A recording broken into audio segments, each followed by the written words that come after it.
gue bisa jauh lebih baik jagain Alia daripada lo yang gak becus.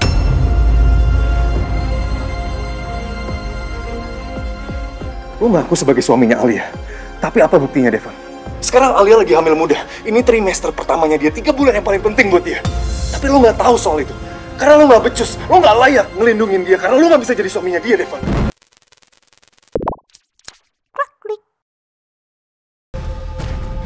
Yang pasti, gue bisa lebih baik jagain Alia daripada lo. Gue yakin kok, gue bisa jauh lebih baik jagain Alia daripada lo yang nggak becus.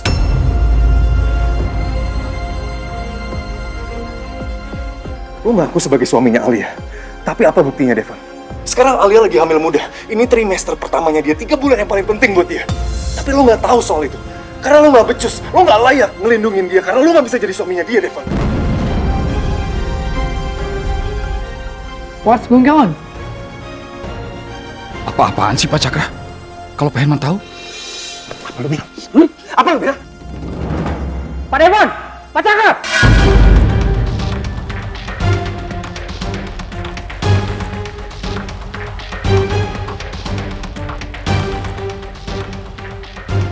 Sebenarnya ada masalah apa ya?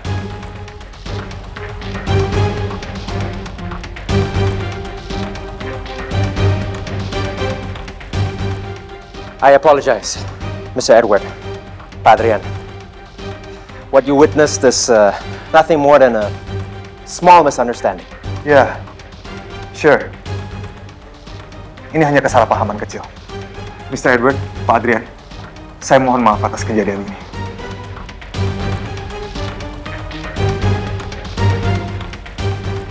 How is Mrs. Alia now? Kami dengar dari karyawan kami kalau Ibu Alia sakit dan sedang hamil. Apa betul begitu, Pak Devan?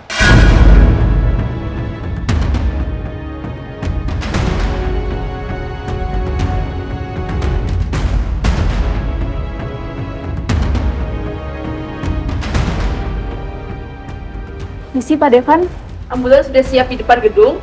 Bapak boleh menemani istrinya. Mari, Pak. Kacau. Kok jadi panjang gini sih urusannya? Kalau Alia nggak dibawa ke rumah sakit, semua akan curiga kalau Alia nggak beneran hamil. Bukan cuma Cakra, tapi Pak Adrian dan Mr. Edward juga akan tahu. Bisa gawat kalau aku dan Alia ketahuan berbohong tentang kehamilan Alia.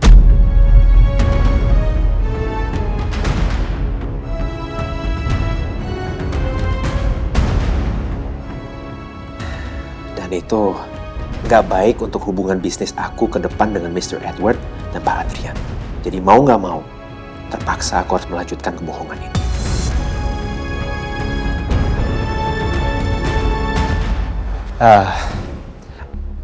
Again, I'm sorry, Mr. Edward, Pak Adrian. Tapi saya rasa saya terpaksa menunda pembicaraan mengenai tender proyek ini. Karena saya harus mengurus istri saya dulu. It's okay. You take care your wife health first. No problem. Terima kasih atas pengertiannya.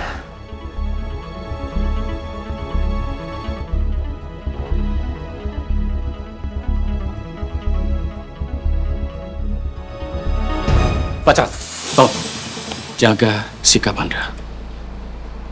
Jangan mencampuri urusan pribadi Pak Devan. Saya sudah diinstruksikan oleh Pak Herman untuk menjaga Anda, untuk selalu bersikap profesional. Mari Bu Alia, saya bantu. Pak, maaf boleh dibantu? Oh iya. Gimana kondisi kamu sehat? Jadi ke rumah sakit.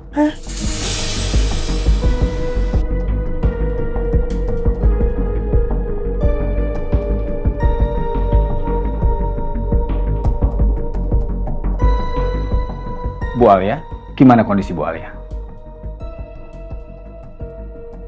Alah, ini kenapa Pak Adrian sama Mr. Edward ikutan masuk?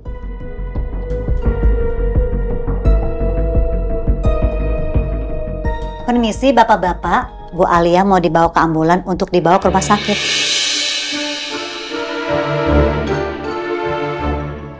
Jadi gimana kondisi Bu Alia, Dok? Bu Alia tensinya sangat rendah sekali, apalagi kondisinya sedang hamil. Jadi untuk penanganan lebih intensif, saya merujuk untuk dibawa ke rumah sakit saja. Saya sudah koordinasi dengan dokter kandungan di sana.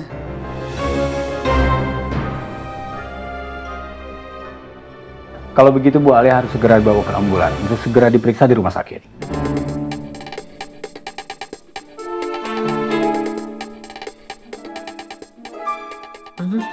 Kenapa sayang? Aduh kasihan. Pokoknya aku nggak mau ke rumah sakit. Ya kamu paksa. Karena kalau enggak nanti Cakra sama semuanya jadi tahu soal kebohongan kita. Bisa-bisa nanti makin panjang urusannya. Dan bisa-bisa nanti urusan tenar proyek sama Pak Edward sama Pak Adrian jadi gagal. Tapi masalahnya kalau kita rumah sakit juga nanti ketahuan bohongnya. Kalau aku diperiksa kandungannya kan nggak hamil. Udah deh, mendingan cari alasan cepetan. Aku nggak mau ke rumah sakit. Baik sayang. Baik.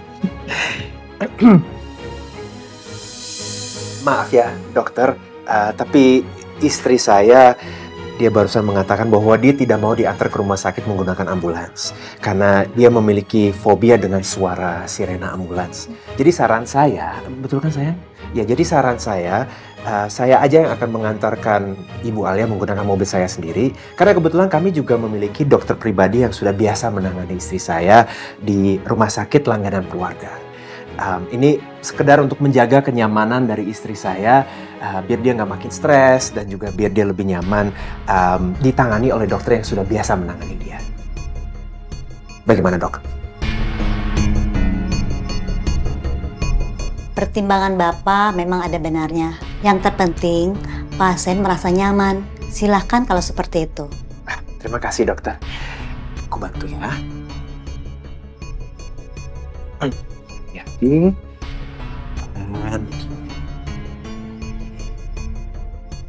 Aku bantuin pasang sepatu kamu ya sayang.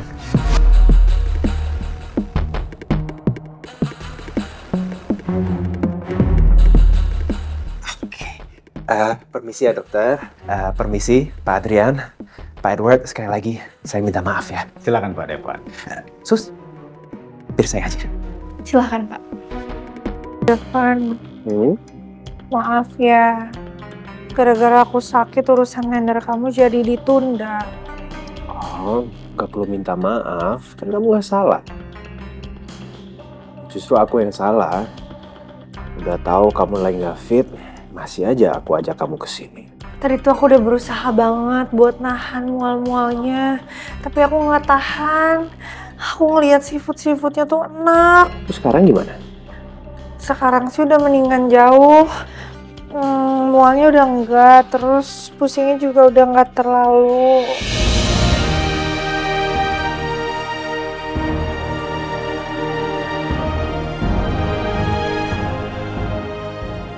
Ya ampun Devan, kenapa jadi deket-deket kayak gini sih? Jantung aku tuh jadi deg-degan lagi.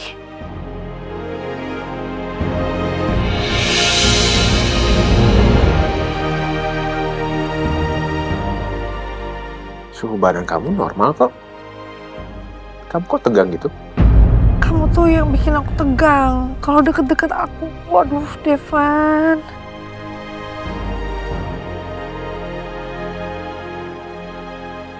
Ya udah makanya, yuk pulang. Ngapain di sini terus? Yang ada aku malah makin tegang. Ayo ke mobil. Oke.